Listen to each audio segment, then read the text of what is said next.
आश्रय सेवा समिति नाम से नाम रखा है, रजिस्टर कर रखा है, जिसमें गरीब असहाय वृद्ध माताओं को, वृद्धों को, जिनको किसी चीज़ की कोई चिकित्सा, किसी भोजन की कहीं कमी हो रही है, कहीं दवाइयों की कमी हो रही है, कहीं किसी का पेंशन नहीं लग पा रहा है, किसी का विधवा पेंशन है, विकलांग पेंशन है, तो हम उसमें मदद करने की कोशिश करते हैं।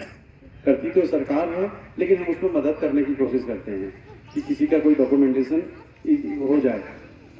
तो हम हल्द्वानी में रहते हैं, अगर हल्द्वानी में आप लोग हल्द्वानी ही में कभी किसी चिकित्सा के लिए आते हैं, कभी किसी उपचार के लिए आते हैं, कभी बेस हॉस्पिटल है हल्द्वानी का, सुशीला तिवारी है, कभी वहाँ पर कोई असुविधा होती है, तो आप हमसे संपर्क कर सकते हैं। हम अपना नंबर आपको दे देंगे वहाँ के, क्योंकि सुशीला तिवारी से जितने लोग अनाथ होते हैं, जिन लोगों का उपचार चल रहा होता है, जिनके लिए कोई परिवार का लोग नहीं होता है, तो लास्ट में सुशीला तिवारी से हम उनको उठा करके अपने आश्रम में लेकर के उनकी सेवा करते हैं।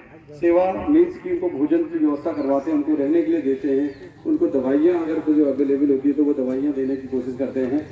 तो आश्रय सेवा समिति छोटे छोटे कार्य कर रही है, वृद्ध और वृक्ष पे कार्य कर रही है। एक, वृद्धों के सम्मानजनक जीवन जीने के लिए प्रयास है।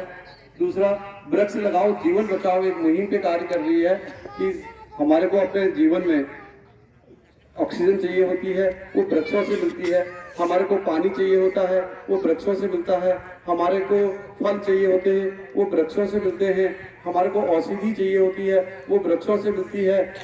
वृक्षों से हमें बहुत सारी चीज़ें मिलती हैं, हजारों चीज़ें हमारे को वृक्षों से मिलती हैं। इमारती लकड़ियाँ मिलती हैं।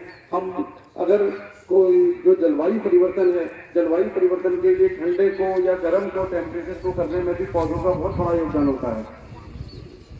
तो मैं आपसे अब मेरे को ज़्यादा बात करनी आती नहीं है, और मैं फिर बात कर रहा हूँ तो कुछ यही फील हो रहा हूँ, क्योंकि मैंने आज तक कभी ऐसे बात करी नहीं। हम तो कार्य करने में प्राथमिकता रखते हैं।